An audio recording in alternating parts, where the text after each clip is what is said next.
Greetings, everyone. This is the Insomniac GM, and today I want to give you guys an update on what happened in my multi-game system campaign. So we got together for session one, and in session one we played Cryptworld. So we made I had the characters pre-made for the most part. I gave them a questionnaire asking them questions, and depending on what they answered, they got different skills, different abilities, and pieced the characters together so they still had some choices, but it wasn't spending forever making a character. It only took them a few minutes. So in the end, we made I wish I remember the characters' names. There was Marcus. He was a guy who was like living on the streets. He had just like kind of a rougher background. He was dealing with like criminal activity and all that, and he was just trying to make money to help his family.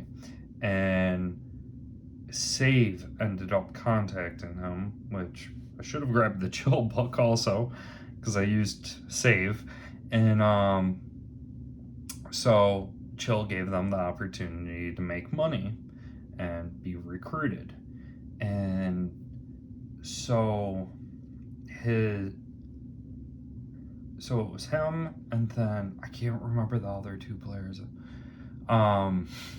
So there were, I can't remember the other two players, or the other two characters' names, but the other one was this one character who was a detective that, like, on their free time, like, loved dueling, and like they were hard on trying to solve this mystery that was coming up. And lastly, the aunt from the last story, this was her first full one shot to play, or whatever you want to call it. It wasn't just an hour, and she was blown away with what it was like to play a tabletop game for real.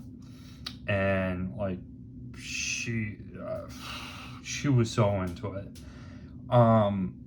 She ended up playing a journalist who so I'm connecting all these game systems together. She is able to see these like fairy tale creatures.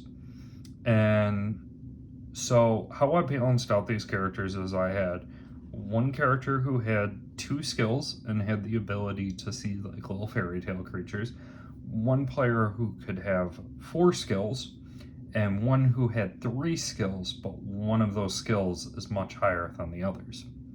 So the 3 of them were brought in by a man named Mr. Svart, which, if you're curious what that means, Svart in Swedish means black. And he has like a dark demeanor to him. And I only bring this up because it may or may not play later on in the game. But so Mr. Svart brought in these 3 and wanted to test them in hunting a monster, and they already knew what the monster was and how to deal with it, but they wanted to test these 3 players out to see if they were worth joining their organization. So 3 players had very little information. They found out that there's been a series of murders every month in this one area. And I noticed that every month it's always been the 27th and the 28th for the last, I believe it was 4 months.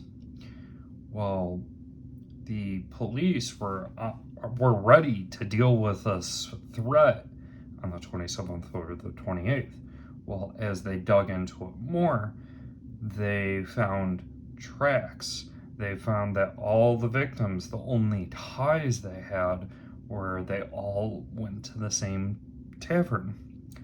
And they were all drunk when they died. And they were mauled to death. And like these players, they got so into investigating. I gotta say, I am so proud of them for that. Like, I loved playing with this group. And a lot of it was just investigating. We were doing world building and a lot of improv too. And it got to the point. Like, one thing I was doing was how I was shifting time. As I told them, every real life hour, I would shift the time in the game from like morning to noon to dusk to night. And when we got to the point where there was like 4 minutes till nighttime, they realized, oh no, we're dealing with a werewolf. And they figured out who the werewolf was. So they had to quickly stop this werewolf from killing this man. And what was going on was one of the tavern owners had a daughter, and she could turn into a werewolf, and she feared that her bloodthirst would cause her to hurt someone she loved, like her father. So she was luring these drunk men into the forest, so she could end up mauling whoever to death to just get this bloodthirst out of the way.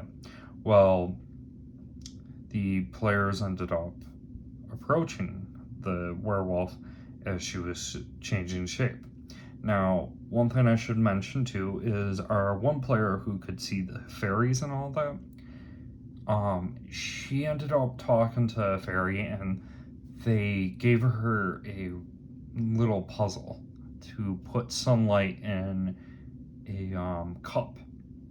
And this cup had like dirt in it and was growing a plant, and there was moss growing on it. And it took them some time, and one of the players accidentally solved it. And so the answer to the riddle or the puzzle was to line the cup up with the sun, so when the sun was going down, it would go into the cup. And they accidentally solved it. It was pretty funny. And so this plant created a seed that they were told could be helpful for them later. Well, when they confronted the werewolf, they started fighting it, and the werewolf was like, they got the upper hand on it. They threw the seed at the werewolf, and it broke out into branches, rooting it in place, holding it, and they saw these branches light up, and from the power of the sunlight, it was canceling out the power from the moon, weakening the wolf. And so I managed to catch the wolf on fire, which weakened the branches, and it was getting closer to breaking out and attacking them. So they were trying to like kill this thing. They didn't have like silver or anything. Now they're trying to kill it, and the player who could see fairies kept begging this fairy to help and wouldn't. And so they ended up taking the cup that had the plant that the fairy was trying to grow and threw that at the wolf and shot it. And it blew up into like a light grenade. And so I let the player know that for essentially upsetting the fairy, for ruining their trust with the fairy and all that, the fairy took away their gift to see fairies. However, in return, that light has done so much damage to this werewolf and pretty much canceled out like its regenerating powers and that. So at this point in time, it broke free from the branches when they did that. And it was on the verge of killing one of the players. It was mauling them to death. And that just made that player look so heroic. And the fire that they started before was finally spreading, and people were starting to come out to go put the fire out. So our detective had to run and distract them because they had to cover up that there was a monster. Like, nobody was allowed to know this. And so while they were trying to distract people, it was just our two players.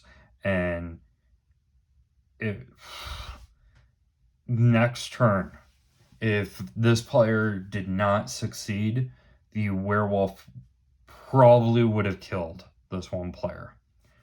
Because the player was down to, I think, like 3 health, no stamina. And so this player managed to end up killing the werewolf. And they got... This player's the one who like could see the fairies and that. And she took her teammate's gun and like yelled out to it, gave a catchphrase, and shot it. And this werewolf was down at 1 HP at the time, so they just finished it off. And we cut away to a little bit in the future, a few days, and we see that Marcus is all bandaged up, and they're all told that they've succeeded in their mission and asked if they want to join. And we went around and Marcus talked about how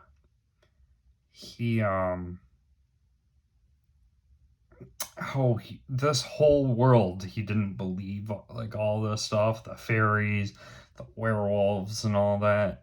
And now finally he believes it. And like his character was like, just kind of like, it was a lot to take in for him.